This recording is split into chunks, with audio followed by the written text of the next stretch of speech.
તો મહિલાઓ પર વધતા અત્યાચાર મુદ્દે સાંસદ જ્ઞાનીબેન ઠાકોરનું પણ નિવેદન સામે આવ્યું। રક્ષણ સામે સવાલ ઊભો થાય ત્યાં હથિયાર લેવામાં પીછેહટ નહીં થાય।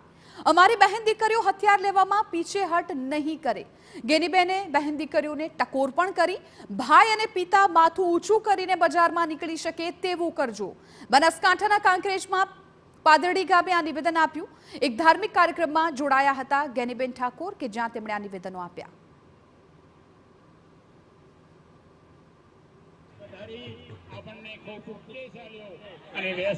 तो ऊंचू माथू करीने बजार में खरानी के बाबरनी बजार में हेडे एवं तमे बता करजो। एवी बहनोने मारी बे हाथ जोड़ीने विनंती अने अन्याय सामे लड़वा माटेनो ज्यां पण अन्याय थतो होय, ज्यां बेन दीकरीनी सलामती माटेनी सवाल उभो थाय, क्या गायना रक्षण माटेनो सवाल उभो थाय अने क्या एकदम अन्यायी माणस है एने कोई कहेवा वाळुं नथी होतुं पण अंते पदे एना माटे हथियार लेवा पड़ता होय छे।